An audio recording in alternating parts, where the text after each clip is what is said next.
Gulnaz aunty اور ان کی ایک بیٹی نیہا زبیر ہمارے ساتھ اس وقت موجود ہیں اسٹوڈیوز میں، اور جب ہم رپورٹ دکھا رہے تھے تو گلناز آنٹی کی آنکھوں میں آنسو ہیں اور ابھی بھی ان کی آنکھیں نم ہیں. میں آپ کو اماں کہوں گی کیونکہ مائیں سب کی سانجھی ہوتی ہیں، اور اس ایج میں اتنی محنت ہم کبھی بھی نہیں چاہتے کہ ہماری ماں ہو، ہماری بہن ہو، اس طرح سے کوئی اسٹال لگا ہو، دال چاول فروخت کری ہو، لیکن زندگی میں مشکلات ایسی آ جاتی ہے کہ ہمیں اس طرح سے کرنا پڑتا ہے. آنکھوں میں آنسو کیوں ہیں؟ کیا ایسی بات ہے جو کہ زبان پہ نہیں آ رہی، لانا چاہ رہی ہیں؟ بیٹی سمجھ کے مجھے آپ بالکل کہہ سکتے ہیں. خوشی ہوئی کہ آپ لوگ سب لوگوں نے، آپ کے چینل نے مجھے پروموٹ کیا اور مجھے سپورٹ کیا. سب سے زیادہ تو مجھے خوشی اس بات کی ہے، اور میں اس چیز کو برا نہیں سمجھتی کہ میں محنت کر رہی ہوں یا میں اسٹال لگائی ہوئی ہوں. میں اس چیز پہ فخر کرتی ہوں کہ میں کام کر رہی ہوں، بجائے اس کے کہ میں کسی سے مانگوں یا کسی سے التماس کروں. تو بس یہی وجوہات تھی کہ میں اب سے نہیں، 10-15 سال سے میں سنڈے بازار میں، ڈیفینس میں جو سنڈے بازار لگا کرتا تھا DHA کا، میں اس میں لگایا کرتی تھی. الحمدللہ میرا وہاں بھی بڑا اچھا رسپانس تھا، لیکن وہ پھر گرا دیا گیا. وہاں پر کچھ DHA والوں نے بنگلے وغیرہ ہی بنا دیے گئے، تو اس کے بعد سے وہ فوڈ کورٹ ختم ہو گیا. صحیح. لیکن اماں آپ کو پتہ ہے کہ جو آپ کام کر رہی ہیں نا، وہ آپ بہت سارے لوگوں کے لیے مثال ہیں، آپ ایک رول ماڈل ہیں. آپ بہت سارے لوگوں کو بتا رہی ہیں، انسپائر کر رہی ہیں کہ آپ زندگی کے کسی بھی حصے میں ہو، مشکلات سے بھاگنا نہیں ہے، محنت کرنی ہے. محنت میں عظمت ہے، اور اللہ کے نزدیک اس شخصیت کی بڑی اہمیت ہوتی ہے جو کہ اپنے ہاتھوں سے کماتا ہے. نیہا، آپ کا کیا کردار ہے؟ آپ امی کی کتنی ہیلپ کرتی ہیں؟ جیسے بتا بھی رہی ہیں نا امی کہ میں پہلے سنڈے بازار میں ہوتی تھی، اب اس طرح سے اسٹال لگانا شروع کر دیا. امی کے اس سفر میں آپ کا کتنا رول ہے؟ جب سنڈے بازار تھا تو اس وقت جو ہے میں اسکول میں تھی، اور جب میں اسکول میں تھی تو میرے پیپرز بھی ہوتے تھے. جب بھی ہوتا تھا اسٹارٹنگ میں تو نہیں گئی، لیکن اینڈ میں جو ہے میں نے کافی، میرا اگلا دن پیپر بھی ہوتا تھا لیکن میں جاتی تھی سنڈے کو، کیونکہ مجھے مزہ آتا تھا.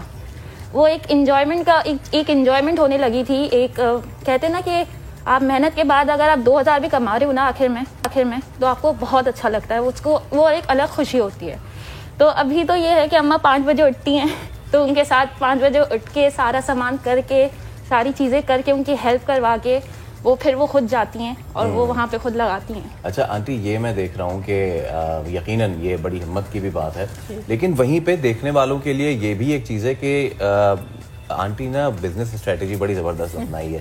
پہلے آپ ایک بازار کی آپ نے، اچھا اب یہ جو آپ نے کیا فیکٹری کے بعد، یہ بڑا زبردست آئیڈیا ہے جی، ٹھیک ہے. لیکن جو آپ نے ماشاءاللہ کاسٹ رکھی ہوئی ہے وہ اتنی زیادہ زبردست ہے، اور اسی لیے اب میں بھی شاید ایزیلی افورڈ کر سکتا ہے ہر کوئی. کہ ہر کوئی ابھی بھی 70 روپیز افورڈ نہیں کر سکتا. میں نے کچھ دنوں میں یہ اندازہ لگایا. اچھا جی، مطلب لوگ آتے تو کیا کہتے ہیں کہ 70 میں آپ تھوڑا سا کم کر لیں، کم دے دے، 50 کا دے دے، 40 کا دے دے. یہ پیسے نہیں ہیں.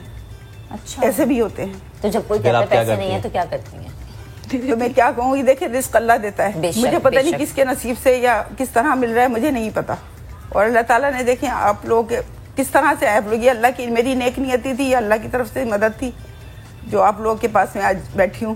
بلکہ ہماری خوش قسمتی ہے کہ آپ ہماری مہمان ہیں، اور آپ جیسے لوگ جب تک ہمارے مہمان بنتے رہیں گے، لوگوں کو انسپائر کرتے رہیں گے، ہمیں بڑی خوشی ہوگی. اچھا نیہا، مجھے بتائیں کہ آپ پڑھتی بھی ہیں اور ماشاءاللہ سے آپ امی کا ساتھ بھی دیتی ہیں. ابھی بھی جب ہم پیکج دکھا رہے تھے اماں رو رہی تھی، آپ نے ہاتھ پکڑا ہوا تھا، ہمت آپ نے امی کی باندھے رکھی کہ نہیں آپ نے روئے ہیں. اچھا مجھے بتائیں کہ ایک چیز امی نے شروع کر دی، ایک دیا امی نے جلا دیا، اب اس چیز کو آگے کس طرح سے لے کے چلنا ہے؟ کیونکہ ظاہر ہے جدتیں آتی ہیں، چینجنگز آتی ہیں. آپ کا ایک زیرو سے جو کام شروع ہوتا ہے اس کو آپ کہتے ہیں کہ ہم نے بڑا کرنا ہے. کچھ پلاننگ سوچی؟ ہماری اسٹارٹنگ سے پلاننگ تھی کہ میری اماں کا بڑا وہ تھا کہ ریسٹورینٹ کھولیں گے، کیونکہ انہیں کھانے کا بہت شوق ہے. لیکن ہم بہنوں کا تھا کہ ہم لوگ سپر مارٹ کھولیں، یہ کریں، تھوڑا بہت وہ کریں، سپر مارٹ کھولیں اور ایسے لوگوں کو رکھیں جو لڑکیاں کام، جن کو جاب کی ضرورت ہے، جو کام کرنا چاہتی ہیں، اپنے ماں باپ کا ساتھ دینا چاہتی ہیں. آج کل بہت ساری جاب میں ہیرسمنٹ بھی بہت زیادہ ہو رہی ہیں، وہ دیکھنے کو ملتا ہے. تو یہ تھا، میں نے کہا کہ صرف لیڈیز کا مارٹ ٹائپ کا چھوٹا سا سپر اسٹور ہونا چاہیے، اس میں صرف لیڈیز ہوں اور وہ کام کریں. یہ سوچ ماشاءاللہ سے ہم دیکھ رہے ہیں.